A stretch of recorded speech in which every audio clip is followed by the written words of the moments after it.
Have you heard about Brad's wife? Did you hear about Brad's wife? Did you hear about Brad's wife? 여기 한 남자가 있습니다. 그는 길거리에서 애타게 브래드의 아내를 찾고 있었죠. 안젤리나 졸린가요? 아니 이혼한 지가 언젠데.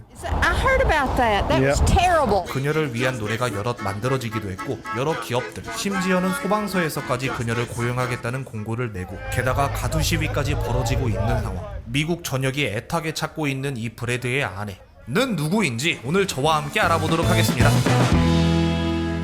미국에는 남부 가정식을 파는 크래커 배럴이란 프랜차이즈 레스토랑이 있습니다. 설립된 지 50년도 더 넘었고 매장 수도 600개가 넘을 만큼 메이저 프랜차이즈인데 2017년 2월 27일 한 남성이 페이스북에 크래커 배럴을 저격하는 글을 올렸습니다. 그 남자의 이름은 브래들리 리드 버드, 흔히 부르는 대로 브래드라고 부를게요. 이 사람이 적은 글을 보자면 아니 씨발 내 안에 경력이 크래커 배럴이 미친놈들 내 안에 11년을 근속했는데 갑자기 잘랐거든? 근데 왜 자른 줄 알아? 운동 안 했다고 잘랐어. 뭐 보디빌더 뽑냐? 이게 말이 돼? 일도 한 주에 5, 60시간 처시켜놓고 진짜 개빡도네. 화가 단단히 나셨네. 그럴만도 하죠. 이것만 보면 11년 근속에도 불구 별 가짜란 이유만으로 사람을 잘라버린 거니까. 때문에 이 안타까운 사연이 담긴 글은 놀라울 만큼 그 누구도 관심을 주지 않았습니다.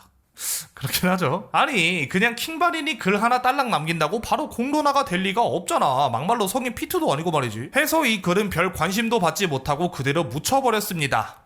자, 이번 편의 제목이 기업이 진짜 광기를 만나면 벌어지는 일이잖아요. 사실 기업에 대응하는 개인은 뭐랄까 계란으로 바위치기에 비연되곤 하지만 몇 년 전에 있었던 게임업계 트럭 사건 같은 걸 보면 개인이 뭉쳐서 패는 건 기업한테도 꽤 아프게 먹힌단 말이죠. 그때 왜 트럭을 보냈겠어. 이슈가 돼야 하니까 액션을 크게 하는 거 아니야. 다시 말해 사건이 일단 이슈가 되어줘야 뭐라도 된다는 건데 근데 사건을 이슈화시킬 때 민망한 게 없죠. 앞에서 모인 브래드스 와이프 사건은 하나의 밈으로 발전하며 미국인들을 단합시키게 됩니다. 이번 사건을 쉽게 이해하시려면 파마첵스 사건을 떠올리시면 될 거예요. 파마첵스 때를 되짚어보자면 사건 자체가 하나의 밈이 된 탓에 개인들이 뭉치는 계기가 되었고 스노우볼이 구르며 나중에는 제품까지 출시됐던 것처럼 말이죠. 자, 다시 사건으로 돌아왔어. 브래드의 하소연 글은 비록 묻혔지만 남자가 하늘 품으면 한 겨울에도 땀띠가 나는 법. 그는 멈추지 않고 계속해서 페북에 꾸준 글을 작성합니다. 왜 제 아내를 해고했냐고 묻고 있습니다.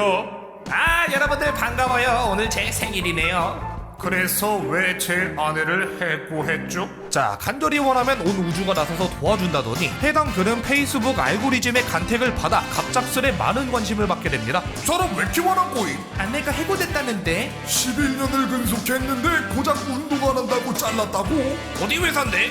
크래커 배럴? 아니 미친놈들 아님? 당시 브래드가 글에다가 걔네 페북 가서 왜 그랬냐 물어봐라 라는 말을 했었기 때문에 사람들은 직접 크래커 배럴 페이지로 몰려가서 항의하기 시작했죠. 허나 그들은 무슨 이유에선지 해당 일에 대해 묵묵부답으로 일관했고 사람들은 어떻게든 그들에게서 대답을 받아내야겠다는 일념으로 크래커 배럴의 모든 게시물에 브래드 와이프를 언급합니다. 이게 어떤 느낌이었냐면 자 여러분 귀엽고 조그만 해마가 그려진 텀블러를 출시했습니다. 와 스테인레스 재질이네요. 마치 11년간 열심히 일한 브래드의 와이프를 단칼에 해고해버린 너희들의 심장처럼 말이지. 이런 느낌으로다가 브래드의 아내와 전혀 관련이 없는 게시글에서도 그녀를 계속해서 소환했던 겁니다. 이게 약간 옛날 그 한필규 드립이랑 비슷한 거예요. 아이오아이 김세정 4kg 빠져 33 사이즈를 했다. 김세정 몸매, 노래, 얼굴 다 가진 여자. 하지만 강릉함씨 31의 손인 나 한필규는 가지지 못했지. 이 글이 유명해지고 난 뒤에 한필규 씨와 전혀 상관이 없는 글. 예를 들면 침팬치 인간보다 더 뛰어난 순간 기억력을 가지다.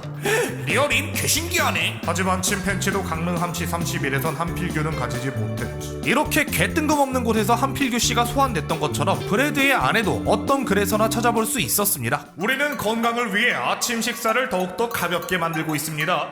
건강식 좋아요. 근데 그것보다 더 가벼운 게 뭔지 아시나요? 브래드와 그의 아내의 지갑입니다. 당신들이 그녀를 해고하지만 않았어도. 오늘 크래커 배럴 가게에서 앨리сон 크라우스의 공연이 있을 예정입니다.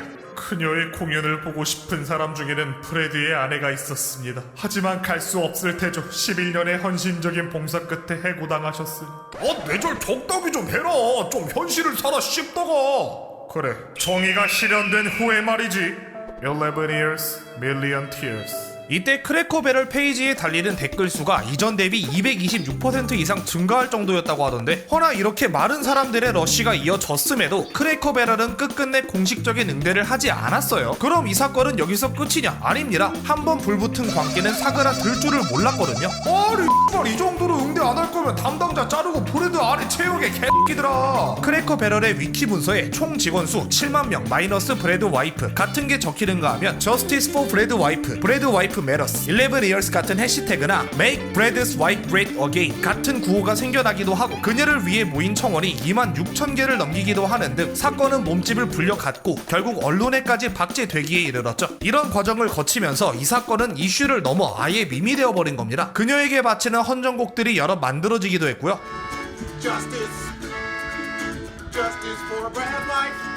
Justice. 인트로에서 보여드린 길거리 인터뷰를 진행하는 사람이 있는가 하면 You guys want to do an interview about Brad's wife? Do what? About Brad's wife and how she got fired?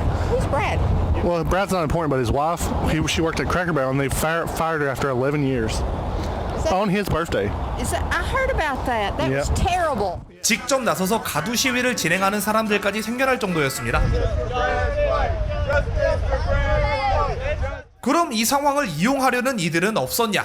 왜 없겠어. 다른 기업들한테는 이만한 기회가 또 어디 있겠어요? 브래드의 아내를 고용해 주실 수 있나요? 11년 경력자신데 우리 쪽에서 당연히 알아보셔야죠. 브래드 와이프 밈은 마케팅의 수단이 되어 여러 기업들에서 우리는 브래드의 아내와 같이 훌륭한 직원을 모집하고 있습니다 와 같은 문구를 사용하게 되었다는 것. 심지어는 소방서 같은 공기업까지 여기에 참여할 정도였다고. 이렇게 구석에까지 몰리게 된 크래커 배럴, 엄청난 크기의 광기를 두 눈으로 마주한 그들은 결국 아무 일도 없었다. 자, 이 사건은 말이죠, 허무하지만 끝까지 아무런 공식적인 대답 없이 끝이 나게 되었습니다. 아무리 크나큰 광기라도 시간이 지나면 식을 수밖에 없기 때문에 사람들의 관심에서 유야무야 잊혀져 간 거죠. 아니 이래도 되는 거임? 그렇게 많은 사람들이 정의를 위해 목소리를 냈는데? 라고 생각하신다면 당신은 아직 참된 인터넷 망령이 아닌 거예요. 이건 사실 하나의 거대한 트롤링으로 보는 게 맞긴 합니다. 사람들이 파마첵스를 진짜 먹고 싶어서 파마첵스에 투표한 게 아니듯 브래드 와이프 지킴이들도 정의를 수호하려는 숭고한 신념 때문이 아니라 그냥 건수 하나 잘 잡힌 김에 신나게 놀고 갔다고 보는 게 무방하죠. 근데 브래드 입장에서는 이 사건이 이슈가 되길 원했으니 어떻게 보면 동상이몽이었던 셈이고요. 그리고 일각에서는 진짜 부당해고였으면 이미 변호사 고용해서 승소하고 기사로 났을 텐데 그런 거 없는 거 보니 이쪽도 뭔가 뒤가 구린 게 있지 않았겠냐 하는 의심도 있었고, 브래드의 말에 약간의 부풀림들이 있었다는 사실도 드러나며 어영부영 마무리된 게 아닐까 싶기도 합니다. 아무튼 그래서 요즘 크래커 배럴의 근황은 어떨까요? 영상 제작 기준 며칠 전에 크래커 배럴이 고객의 컴플레인을 받고 이에 대해 사과를 하는 트윗을 올렸던데, 브래드의 아내라면 최대로 이해했을 텐데. 와, 이제 6년 전 밈인데 아직도 저러고 있는 거임? 왜 저러는 거 하여간 알아줘야 돼 라고 생각하신다면 잠시 화면을 주목해 주십시오. 와! 방금 움찔했으면 님들도 그냥 이거 이해하세요. 어딜 가나 조건만사급으로 박힌 밈은 있는 것 같아. 또 보죠.